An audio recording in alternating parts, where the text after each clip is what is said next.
The message came through payroll first. Not from my boss, not from HR, just a notification that didn't make sense. Compensation adjustment processed. I almost ignored it. Almost. Because companies send random updates all the time, benefits, tax changes, minor corrections, things that don't matter enough to interrupt your day. But something about the wording felt off, too clean, too final. So I opened it, and for a second, I thought it was a mistake. Then I checked it again, then again, 80%. That wasn't a typo, that wasn't a rounding error, that wasn't a minor adjustment, that was a decision. I leaned back slowly in my chair, staring at the screen, letting the number settle in, because numbers like that don't just happen quietly. They don't get processed accidentally without someone approving it, reviewing it, signing off on it. Someone had decided I was worth 20% of what I was yesterday, and no one had bothered to tell me. I didn't react right away, didn't storm out, didn't call anyone, because when something doesn't make sense at that level, you don't respond. You verify. I opened the internal system and pulled up my role classification, compensation band, approval history, everything tied to my position. Nothing had changed on paper. Same title, same responsibilities, same reporting structure, just not the pay. That narrowed it down. This wasn't a restructuring. It wasn't a demotion. It was targeted, which meant there was only one place to go, her office. The door was open when I got there, which wasn't unusual. She liked being visible, liked the idea that people could walk in, even though most didn't. There was always a layer of distance, something in the way she carried herself that made conversations feel less like discussions and more like decisions already made. She didn't look surprised to see me, which told me she already knew why I was there. "Got your update?" she said before I even sat down. I pulled the printed copy from my folder and placed it on her desk. "I did," I replied. "And?" she asked. I looked at her for a second. "Is this a mistake?" I asked. "No," she said, just like that. No hesitation, no explanation, just no. I nodded once.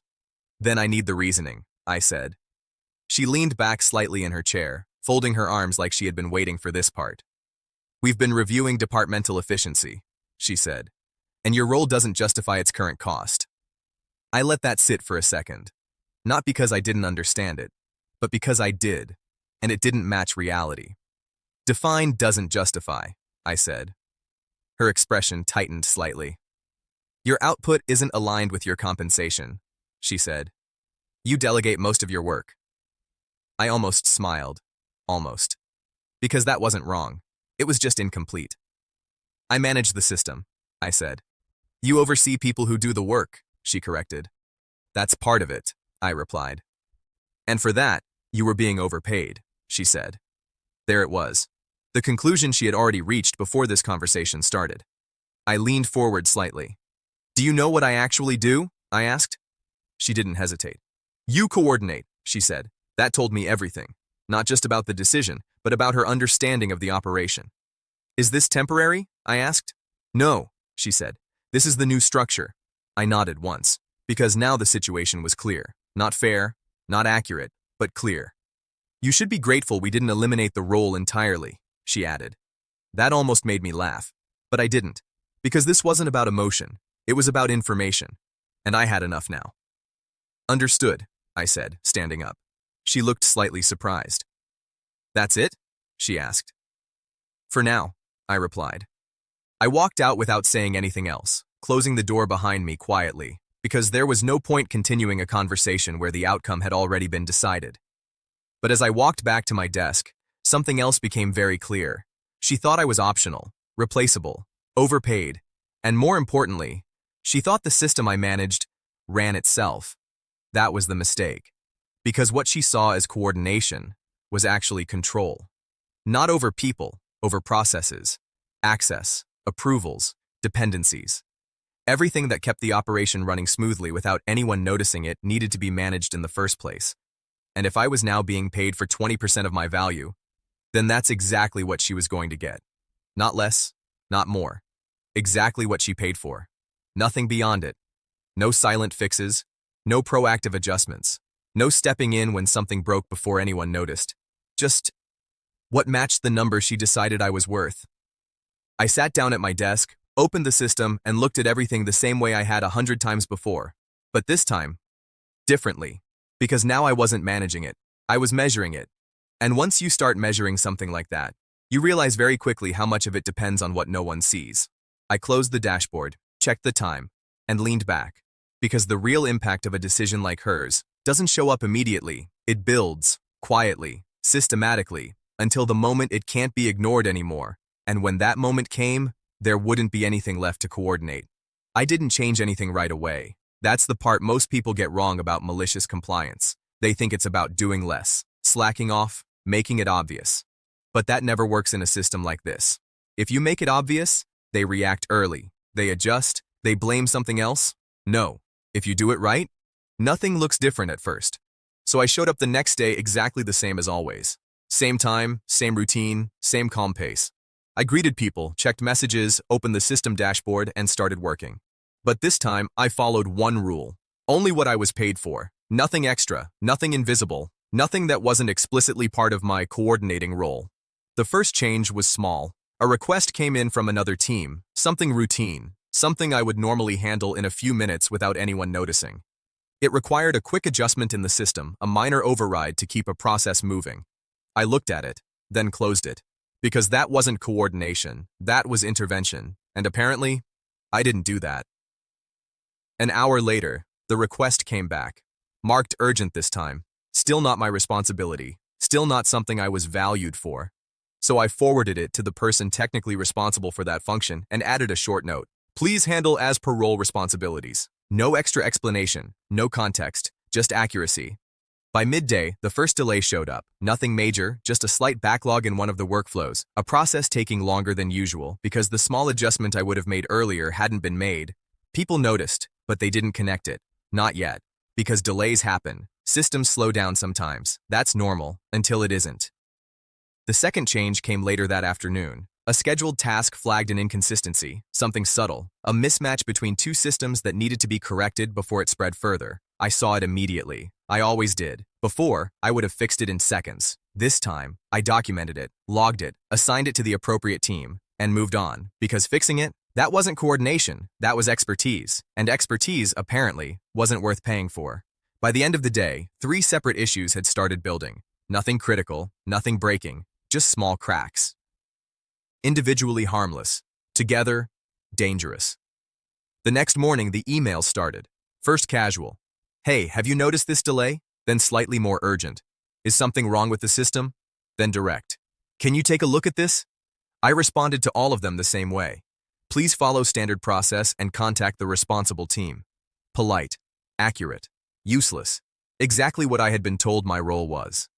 By midday, the cracks were spreading faster. One delayed process caused another to stall, which caused a third to queue, and suddenly something that should have taken minutes was taking hours. Not because it was complicated, but because no one was stepping in to keep things aligned. No one was smoothing the edges. No one was doing the part that didn't exist on paper, but held everything together. Around 2 p.m., she called me into her office again. This time, she didn't look as relaxed. What's going on with the system? She asked. I sat down calmly. Which part? I replied. All of it, she said. We're seeing delays across multiple workflows. I nodded once. Yes, I said. Yes, she repeated. Yes, I said again. That's it? She asked. You asked what's happening, I replied. There are delays.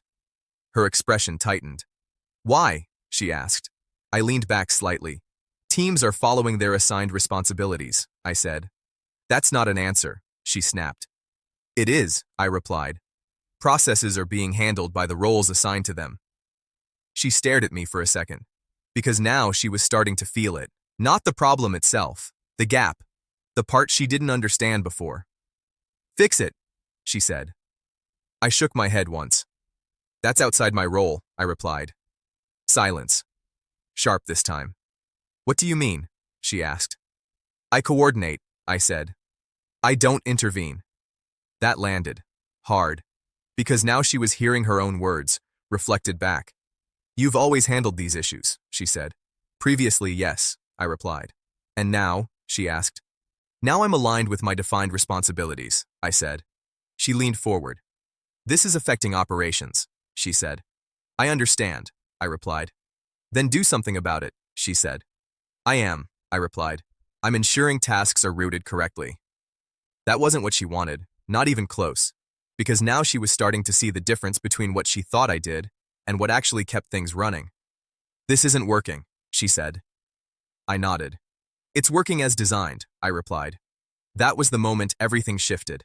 Not loudly, not dramatically, but internally. Because now she realized something was wrong. Not with the system, with the assumption. You're being difficult, she said. I shook my head. No, I replied. I'm being accurate. Another pause. Longer this time, because she didn't have a quick response. Didn't have a simple fix. Didn't have control over something she thought was simple. Just keep things running, she said finally. I looked at her, then said something simple. That depends on what you're paying for. That ended the meeting, not with a solution, but with pressure. And pressure builds fast when small problems start connecting. By the end of the day, the delays weren't small anymore. They were visible. Teams were waiting on each other, processes were stacking. And for the first time, people started asking the right question. Not, what's broken? But, why isn't this being handled? Because now it was clear. Something that used to happen automatically wasn't happening anymore. And no one knew how to replace it. I checked the system one last time before logging off. Watched the backlog grow. Watched the dependencies stack. Watched the structure hold, but strain. Because it hadn't broken yet. Not completely. But it was close. And once it crossed that line, there wouldn't be a quick fix. Because the part that kept everything together was the part she decided wasn't worth paying for. The collapse started on a Monday morning. That's always how these things happen, right when the week begins, right when everyone expects momentum, right when every team logs in expecting the usual smooth flow of work. Instead, nothing moved. Approvals that should have taken seconds were stuck in queue. Automated workflows had piled into each other overnight. 3 departments were waiting on reports that never generated, and customer requests that normally cleared before lunch were still sitting untouched by 10 a.m. By 10:30, the office no longer sounded normal. Phones were ringing nonstop. Managers were walking fast. People were leaving desks to ask questions face-to-face because the internal messaging channels had turned into pure chaos. And through all of it, I stayed calm, because none of this was random. This was exactly what happens when invisible work disappears. The first urgent email came from operations. Then finance, then client support. Every message had the same tone. What's happening? I answered exactly the same way every time. Please follow assigned workflow. Polite, professional, technically correct, completely useless. By noon, the backlog had become a wall. Dozens of approvals waiting, hundreds of tasks stalled, departments blaming each other because none of them understood the system-level dependencies that used to be managed before issues ever became visible. Then my phone rang. Direct line, her office. I answered. Come here, now. No greeting, no explanation, just panic. When I walked into her office, she wasn't sitting anymore. She was standing near the desk, one hand on the table, laptop open, multiple dashboards on screen, all red. Everything that had quietly built over the last few days was now impossible to ignore. This is unacceptable, she said. I sat down calmly. What specifically? I asked. She stared at me like she couldn't believe I asked. The entire operation is behind, she snapped. We're missing internal deadlines, clients are escalating, finance is reporting losses by the hour. I nodded once. That's serious, I said. Her jaw tightened. Don't do that, she said. Do what? I asked. Act like this isn't because of you. I looked at her steadily. It isn't because of me, I replied. Silence. Sharp, because that answer hit harder than anything else. You used to manage this, she said. No, I replied. I used to be paid to manage this. That landed. She looked away for a second, because now the problem wasn't technical anymore. It was personal. It was her decision. How much will it take to clear this? She asked. I didn't answer immediately, because now, timing mattered. Depends, I said. On what? She asked. Whether you want temporary relief, I replied, or full recovery. She exhaled sharply. Full recovery. I nodded once. Then the pay structure needs to be corrected first, I said.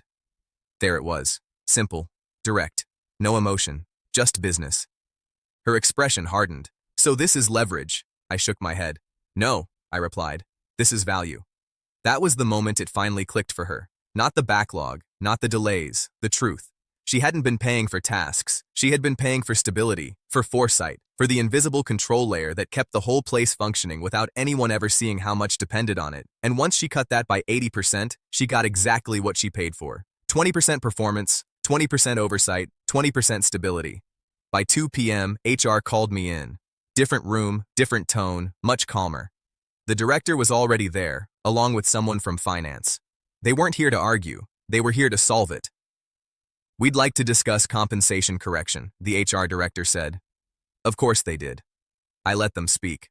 They laid out the revised offer, full salary reinstatement, retroactive adjustment, a performance bonus, and an updated title reflecting operational leadership. I looked at the document carefully, then leaned back. "Add authority alignment," I said. The finance manager frowned slightly. "Meaning?" "Direct control over cross-department workflow approvals," I replied. Silence. Because they knew I was right. Without authority, the role would just collapse again the moment someone else misunderstood it. After a short pause, the HR director nodded. Done. That was enough. I signed, then went straight back to my desk. No celebration, no smug expression, just work. Because now it was time to do the thing everyone thought happened automatically. Within the first hour, I cleared the workflow bottlenecks. 2 hidden dependencies were rerouted. 3 approval chains were manually reset. A reporting loop that had been duplicating delays was overridden. By evening, the red dashboards were turning green. By the next morning, the backlog was almost gone. And by the end of the week, everything was running smoother than before. Because now the structure matched reality. The funny part? People kept saying things like, "Wow, that was a fast fix." Fast, like it was magic. Like it was simple. Like it didn't require years of knowing exactly how every moving piece connected. That part never changes. People only notice value when it disappears. As for her, she didn't last long. A month later, leadership announced an internal management transition. Corporate language, clean, quiet, but everyone knew what it meant. The losses from those few days had been massive. Missed deadlines, client penalties, operational damage, and all of it traced back to one decision: cutting the person who quietly ran the place. I stayed. Different title, different pay, different authority, but same desk, same system, same invisible work. Only this time, no one called it useless, because the difference between a role looking easy and actually being easy is what happens when the person doing it stops. And when I did, the whole place learned exactly what I was worth. How did you like the story?